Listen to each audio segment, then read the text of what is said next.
প্রিয় চরপাড়াবাসী, আপনারা কেমন আছেন বলেন তো? আমি শুনি না, আরেকবার বলেন কেমন আছেন? ভালো আছেন? যাক, আলহামদুলিল্লাহ। আজকে আমরা এখানে এসেছি, আপনারা সবাই জানেন আমাদের দেশ নেত্রী বেগম খালেদা জিয়া, যিনি 18 বছর এই স্বৈরাচার সময়ও এত চেষ্টা করে ওনাকে দেশ থেকে ত্যাগ করতে পারেনি। এত কিছু বিনিময় উনি গণতন্ত্র এই দেশে ফিরে রেখেছে। উনি আমাদের থেকে কিছুদিন আগে আপনারা দেখেছেন যে আমাদের ছেড়ে চলে গেছে। আসলে কি উনি ছেড়ে চলে গেছে? উনি সারা জীবন আমাদের অন্তরে ছিল, আছে এবং ভবিষ্যতে থাকবে।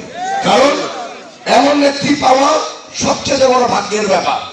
বাংলাদেশ এরকম একটি নেত্রী পেয়েছে, এবং যেই নেত্রীর মাধ্যমে যে আমাদের বিএনপি সুসংগঠিত ভাবে আজকে সারা বাংলাদেশ একটি গর্বের দেশ হিসাবে গর্বিত। আবার এই নেত্রীকে হারিয়েছে। এই নেত্রীর জন্য আমরা সবসময় দোয়া করব যাতে আল্লাহ ওনাকে বেস্তি নসিব করে, এবং ওনার ছেলে দেশটার তারেক রহমান যাতে অতি শীঘ্রই এই দেশের দায়িত্ব নিয়ে এই দেশকে যাতে সামনের দিকে বাড়িয়ে নিতে পারে, এই দিকে আমরা আশা করি। আমি আপনাদের সাথে একটা কথা বলি। গত কয়েকদিন আগে আমি একটা মহিলা সমাবেশ করেছিলাম আপনাদের সাথে, আপনাদের খেয়াল আছে?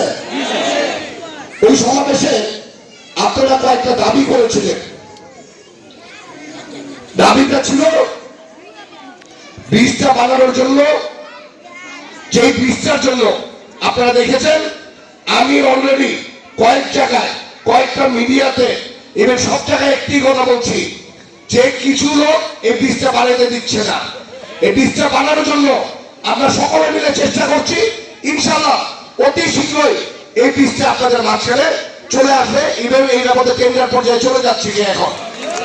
কারণ চরপাড়ার মানুষের ঢাকার সবচেয়ে কাছে থাকার পরও আমরা এই ব্রিজটার একটি কারণে চরপাড়ার সাথে টোটাল ঢাকার একটা ডিস্টেন্স করে রাখছে। যে ব্রিজে উঠলে আমি দিব কেন, যে কেউ উঠলে সে ভয় পায় যে এই ব্রিজটা ভেঙে যাবে নাকি। বাংলাদেশে এত হাজার হাজার ব্রিজ হয়, এত জায়গায় এত কিছু হয়, কিন্তু এই ব্রিজটা কেন বানানো হয় না এটা আপনারা সকলে জানেন। ইনশাল্লাহ এই ব্রিজটা আমরা অতি শীঘ্রই সরকারের মাধ্যমে এই ব্রিজটা আমরা করে ছাড়বো। আপনাদের সাথে আরেকটি কথা বলে গেছিলাম আমি। আপনারা বলেছিলেন যে এই জায়গার আপনারা এত বছর ধরে এখানে থাকেন, কিন্তু আপনাদের জায়গাটা এখনো আপনাদের পার্মানেন্ট হয়েছে, আপনাদের নামে জায়গাটা হয়েছে। আমি এইটার জন্য রাজুকে গিয়েছি, রাজুকে গিয়ে অলরেডি আলাপ করেছি। এটা একবার বলে ভাষার জায়গা, একবার বলে সরকারের জায়গা, একবার বলে পানি উন্নয়নের জায়গা। আমি রাজুকে গিয়ে বলেছি এটা কার জায়গার দরকার নাই, এই জায়গা আপনারা নেবেন, নিয়ে আপনারা এই জায়গা যার যার যে যেখানে আছে এত বছর ধরে তাদেরকে এই জায়গা ফেরত দিতে হবে।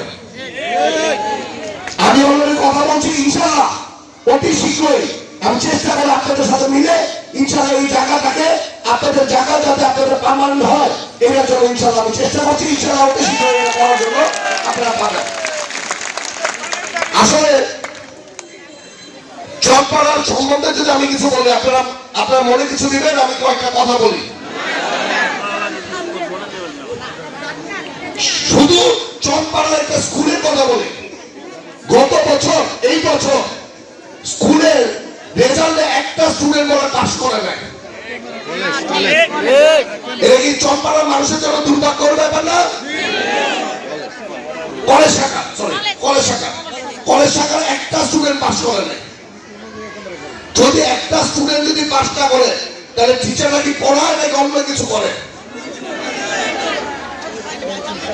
এটা দায়িত্ব শুধু চরপাড়ার মানুষের না, এটা দায়িত্ব রূপগঞ্জের প্রতিটি মানুষের, যাতে আমাদের নতুন জেনারেশন নতুন বাচ্চারা যাতে পড়াশোনা করে যাতে আমার চেয়ে ভালো হয়ে সারা বাংলাদেশকে যাতে নেতৃত্ব দেয়, এটা দায়িত্ব আমাদের রূপগঞ্জের প্রতিটি মানুষের। আজকে এরকম স্কুল যদি থাকে, এই স্কুল অথবা কলেজ থাকার চেয়ে না থাকা ভালো। কারণ স্কুলে যে টিচাররা আছে, কলেজে যে টিচাররা আছে, তারা বাচ্চাদের ঠিক করে পড়াশোনা করাতে হবে। এটা মৌলিক অধিকার, এটা চম্পারের অধিকার, এটা রূপগঞ্জের প্রতিটি মানুষের অধিকার হিসাবে থাকে। ইনশাআল্লাহ এই স্কুলগুলিকে যাতে ভালো করে করে, কলেজ যাতে ভালো করে চলে, এর জন্য আমরা সকলে মিলে ইনশাআল্লাহ আমরা চেষ্টা করে ছাড়বো। এই জায়গাটা হলো এত ঘনবসতির একটি জায়গা। আপনাদের এখানে স্বাস্থ্যের জন্য কোনো ব্যবস্থা আছে? কোন চিকিৎসার জন্য কোনো ব্যবস্থা নাই। সরকারি বিভিন্ন জায়গায় বিভিন্ন ক্লিনিক টাইপের ছোট ছোট কিছু করে।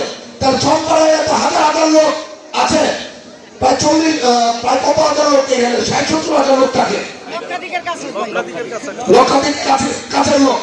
এদের জন্য এটা চিকিৎসার জন্য একটা ব্যবস্থা নাই। ইনশাআল্লাহ এগুলি ব্যবস্থা আপনাদের সাথে কাঁধে কাঁধ মিলিয়ে ইনশাআল্লাহ আমরা করে ছাড়বো।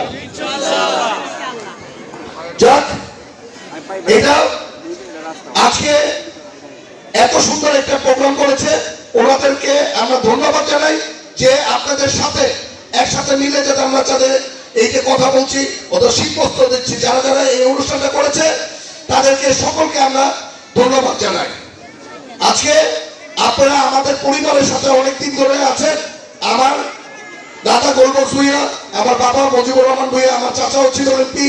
আপনারা সবসময় ওনাদের সাথে ছিলেন। আশা করি আমি আপনাদের সাথে থেকে যেমন আমাদের পরিবারের সাথে ছিলেন, ঠিক এরকম আপনাদের সাথে থেকে আপনাদের সুখে দুঃখে ইনশাআল্লাহ আমি থাকার জন্য ইনশাআল্লাহ চেষ্টা করব।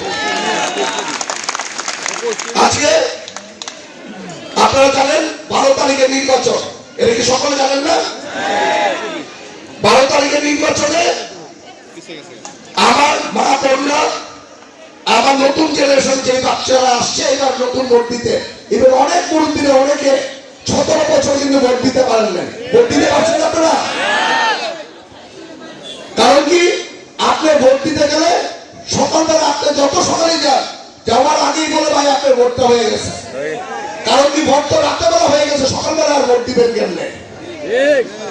আজকে আপনারা সকলে একটি কথা দেন যে সকলে মিলে ভোট কেন্দ্রে যাবেন, ভোট কেন্দ্রে গিয়ে সকলে ভোটটা দিবেন। কারণ মানুষ যদি ভোট না দেয়, তার অধিকারের জন্য যদি না যায়, তাহলে অধিকার কিন্তু আসে না। তাই রূপগঞ্জবাসীর কাছে একটি আহ্বান, প্রতিজন যাতে তার ভোট কেন্দ্রে যায়, তার মনের মানুষকে যাতে ভোট না দেয়, তাকে ভোট দিবেন আপনারা, যাকে দিয়ে রূপগঞ্জের স্বপ্ন বাস্তবায়ন হবে, যাকে দিয়ে রূপগঞ্জের উন্নয়ন হবে, যাকে দিয়ে সুখে দুঃখে আপনাদের সাথে থাকবে, এমন একজনকে ভোট দিবেন। ইনশাআল্লাহ আমি চেষ্টা করবো আপনাদের সুখে দুঃখে থাকার জন্য। এবার সকলে মিলে ভোট কেন্দ্রে যাবেন, এবার আপনাদের স্বপ্ন রূপগঞ্জ করার জন্য ওই মানুষটাকে ভোট দিবেন। যাক, আপনারা সকলে ভালো থাকেন, সুস্থ থাকেন। এবার আজকে শীতের যেই ছোট একটি উপহার আমাদের এখানে সকলে মিলে আমরা দিচ্ছি, এর জন্য আপনারা এটা নিচ্ছেন, এর জন্য আপনাদেরকে সকলকে ধন্যবাদ জানিয়ে আমার বক্তব্য এখানে শেষ করছি। খোদাফেজ, বাংলাদেশ জিন্দাবাদ। আরেকবার আমাদের দেশ নেত্রী, আমাদের দেশ মাতা বেগম খালেদা জিয়ার জন্য আমরা সকলে মিলে ওনার জন্য দোয়া করবো, যাতে উনি ব্যস্ত নসিব হয়। এবার উনি পথ চলা যে পথ দেখিয়ে গিয়েছে আমাদের, যেভাবে করে মানুষের অন্তরের সাথে ছিল, ওরকম পথে যাতে আমরা ওনার দেখে ওনার মতো যাতে আমরা চলতে পারি, এই আহ্বান নিয়ে আমরা বক্তব্য শেষ করছি। খোদাফেজ, বাংলাদেশ জিন্দাবাদ। আল্লাহ হাফেজ।